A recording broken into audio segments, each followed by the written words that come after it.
विभावे घे भरारीच्या शुक्रवारच्या स्मार्ट एपिसोडमध्ये आपलं स्वागत. घे भरारीमध्ये आमचा नेहमीच प्रयत्न असतो तुम्हाला अपडेटेड ठेवण्याचा, मार्केटमधले नवनवीन ट्रेंड्स तुमच्यापर्यंत पोहोचवण्याचा. चला पाहूया असंच काही खास.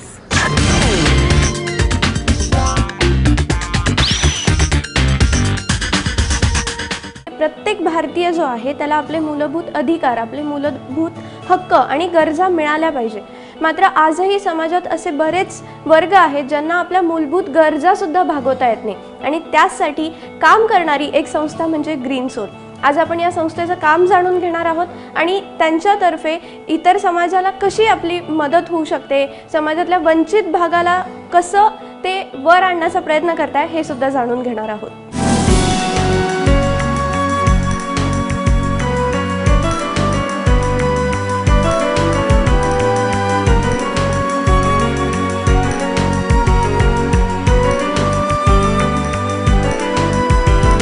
ग्रीन सोलमध्ये आपण जुन्या फुटवेअरपासून नवीन चपला कसा बनवतो ते आपल्याला एका क्विक आणि एक शॉर्टशा अशा एक्झाम्पलमध्ये तुम्हाला समजावतो.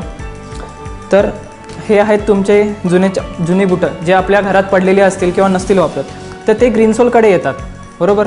तर ग्रीन सोल ह्याचं काय करतं हे बघू शकता. आपण जुने वापरलेले फुटवेअर जे आहेत ज्यांना एक फ्लॅट सोल हवा, एकच फक्त कंडिशन आहे की त्याला एक फ्लॅट सोल हवं. तर आपण त्याचं काय करतो, तर आपण बघू शकतो की हा एक स्पोर्ट शूज आहे, त्याचा आपल्याला वरील भाग कापायचा असतो. तर सर्वात पहिलं हे जसं आपण बघू शकतो की आपण सर्वात आधी त्याचे वरचे भाग आपण कापले होते, सेपरेट केलं होतं, ठीक आहे. त्याचे जे आतमधले सॉक्स किंवा त्याला आपण म्हणतो टंग किंवा म्हणतात त्याला इनर जे आहे ते आपण सेपरेट करतो. तर ह्याचा आपण काय उपयोग पुढे करतो ते आपण बघूया. इवन त्यांचे लेसेस ते सुद्धा आपण वापरणार आहोत पुढे जाऊन. तर एकदा हे केल्यानंतर आपल्याला बघावं लागतं की जिथे आपल्याला बेनिफिशियरी आहेत, ज्यांना हे आपल्याला बुटं पुरवायची आहेत, त्यांना फक्त इकडे असं त्यांचं पाय ठेवायचं आहे. तिथे आपण नंबर बघू शकतो 1, 2, 3, 4 त्यांचा आपल्याला इकडे साईजच मिळते, ठीक आहे. साईज मिळाल्यानंतर आपण सपोज आपल्याकडे 500 बुटं बनवायची आहेत, तर 500 बुटांची प्रत्येक एक वेगवेगळी साईज असेल. तर हे आहे डाय. तर सपोज आपल्याकडे 10 नंबरचे आपल्याला 20 किंवा 25 फुटवेअर बनवायचे आहेत, किंवा इथे आपण बघू शकतो ही 6 नंबरची आहे, ह्याला म्हणतात डाय.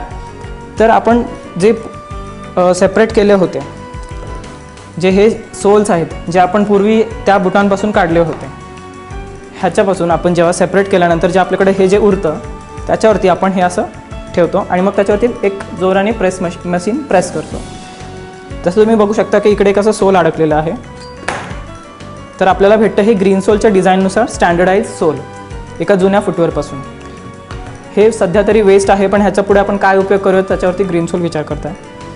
जसं आपण बघतो की छोट्या मुलांकरता असू द्यात किंवा मोठ्या साईज असू देत, कोणतेही मिनिमम 5 आपली ही किड्सची साईज आहे. त्याच्यानंतर तुम्हाला सांगितलं होतं की आपण ह्याचं काय करतो, तर आपण ह्याचे असे स्ट्रॅप्स बनवतो. हे आपण कट केलेले आहेत आणि त्यांचे आपण साईड स्टिचेस केलेले आहेत, हे बघा, आणि डिझाईन्स.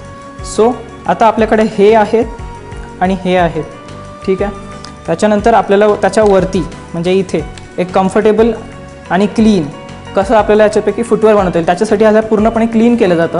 ह्याला पेंट केलं जातं, ब्लॅक पेंट असू देत किंवा कोणतेही एक स्टँडर्डाइज सध्या आमचा ब्लॅक पेंट आहे. ब्लॅक पेंट केलं की त्याच्यानंतर आपल्याला एक त्याच्यावरती अप्पर एक कम्फर्टेबल बसवावं लागेल आणि त्याच्यानंतर स्ट्रॅप्स लावतो. सो त्याच्यानंतर जे आपल्याला भेटतं ते आहेत हे ग्रीन सोलचे फुटवेअर. सो जसं तुम्हाला मी सांगितलं की हे बघा, हे एका जुन्या फुटवेअरचं सोल आहे ज्याला आपण कट केलेलं आहे. आपल्याला दिसेल की हे कट केलेलं आहे, ठीक आहे. हे अप्परचे जे आतले शूजच्या आतमधील जे सॉक्स होते किंवा सोल्स म्हणतात, त्यांना इनसोल म्हणतात, ते आपण कट करून ज्यांचे स्ट्रॅप बनवलेले आहेत. ह्याची ही जी थॉंग डिझाईन आहे स्लिपरची ती बनवलेली आहे. आणि हे आहे ज्यूट ते सुद्धा रिसायकल्ड आहे. जे मोस्टली तरी गनी बॅग्स APMC मार्केट किंवा जे काही आपले फेकून देतात त्याचे रिसायकल बनवून जे मटेरियल बनतं ते आपण इथे अप्पर मटेरियल म्हणून वापरतो. आणि आपण 2 कॉज एका ग्रीन सोल ह्या फाउंडेशनमधून आपण साध्य करतो, ते म्हणजे एका एन्व्हायरमेंटला हेल्प करणं आणि जे गरीब आहेत ज्यांना एक फुटवेअरसुद्धा अफोर्ड नाही करू शकत त्यांना आपण चप्पल देऊ शकतो.